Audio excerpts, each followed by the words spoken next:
best advice I could give anyone really is to stop letting other people who don't have your success in mind, stop letting those people guide where you're going.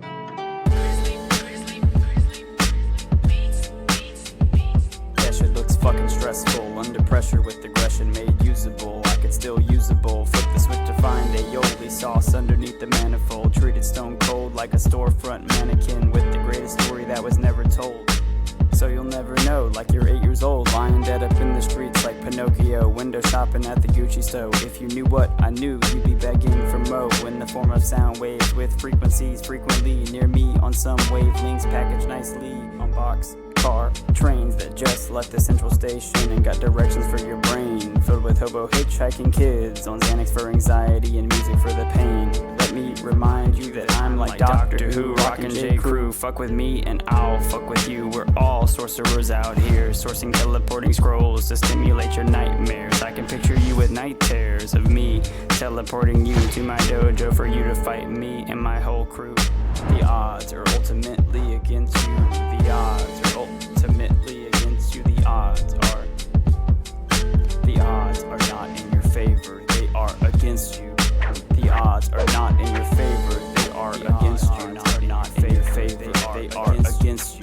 The effervescence of bioluminescence, not the right kind of light to spark the incense. So I gotta flick the bic, been on a higher level ever since. I learned life sold as lessons using words in the forms of weapons, shot tirelessly on vocal invasions in many different armories with lyrical futility, sinking harmonies on sinking ships full of camaraderie just to combat this abysmal stress. And maybe one of these days this rap shit will get me some girls addressing. But for now your presence is the best present. Fuck the president been on a higher level ever since. I remember writing lines on abiogenesis, been on a higher level ever since. Fuck a chorus or a hook, I have planned to rewrite the entire book. Born a visionary but still misunderstood, checkmated from day one with the double rook. Flip the table before I ever try again. Not only seek revenge, never calling mulligans. Rage out, fisted hand for rip reels on the frying pan.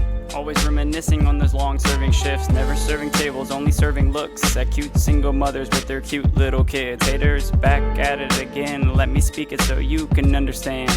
This is just a group of my spiritual friends. This ain't no cult, this is just how one begins.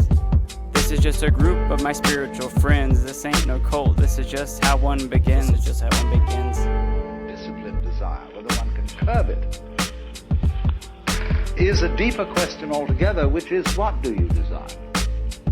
What makes you itch? What sort of a situation would you like? So I always ask the question, what would you like to do if money were no object? Well, it's so amazing. As a result of our kind of educational system, crowds of students say, well, we'd like to be painters, we'd like to be poets, we'd like to be writers, but as everybody knows, you can't earn any money that way. When we finally got down to something which the individual says he really wants to do, I will say to him, you do that. And forget the money.